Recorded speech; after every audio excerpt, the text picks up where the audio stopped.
you really start to see that humanity changed when we recognized the pattern of the seasons.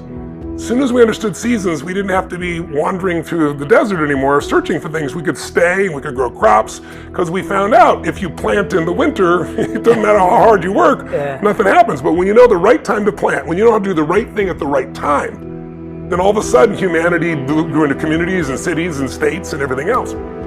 Well, we have also seasons of our life. So, in some of the traditional, let's say, Indian philosophies, I'm sure you know, we can look at these 4 stages, but we can look at it and say, the first 20 years of your life, roughly, you're primarily learning and taking things in. Some of us had to work at 5 years old and so forth, but overall, that's how it is. From 20 to 40, that's springtime. Summer, you're figuring out who you are. Okay, they told me all this crap, nobody tested. Do I really believe that? Does it really work? I now have real relationships. I think I'm invincible. Maybe I'm not, if I discover. 20 to 40 is this massive growth period in your life. And if you grow during that time, 40 to 60 is really a reaping time, right? It's like the fall and the autumn, and things come together and things go great. And then from 60 to 80 and maybe 80 on, if you have an extended winter, that's the winter time where now you get to be kind of an elder. So everyone is going to hit winter if they live long enough, meaning some people experience winter in that 0 to 20 stage, some people 20 to 40. When you experience it shapes your life a lot. So in America, the generation we call the greatest generation is the generation of World War II. And they were not respected as young people. I bring this up because millennials, older people very often look at millennials and go, oh, they're snowflakes, they can't handle anything. And some are, in every generation there are people like that. But the generation that was born, let's say in 1910, that generation, if you think about it, they came of age going to that 20-year-old range. What happened in those 20 years? Well, World War I ended and America was one of the winners.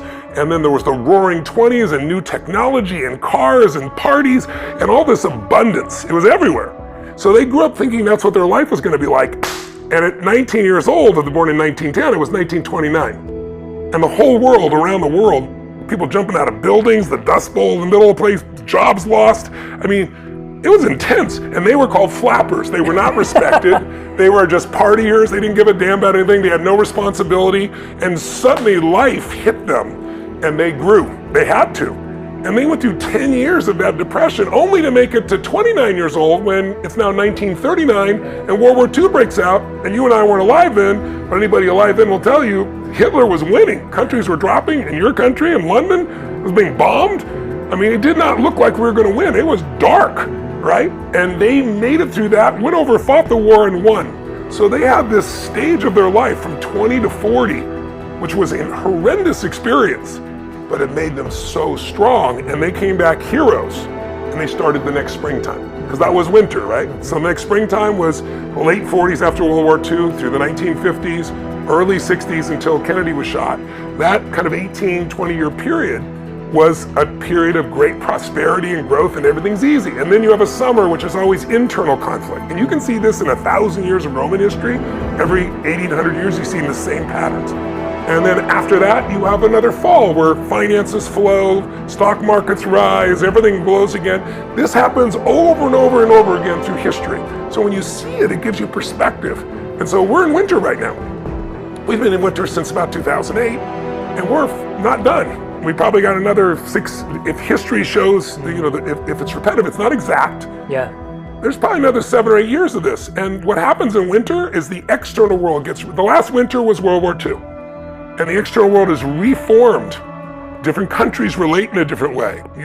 A new reserve currency happened. The United States became the dominant force. Now you're dealing with China. We're seeing the challenges happening in Russia and the Ukraine. We're seeing things all over the world. People are looking at life differently. People are worried about whether the planet's going to survive or not, global warming. And so there's going to be a lot more turmoil. There's internal turmoil within most countries, including the United States.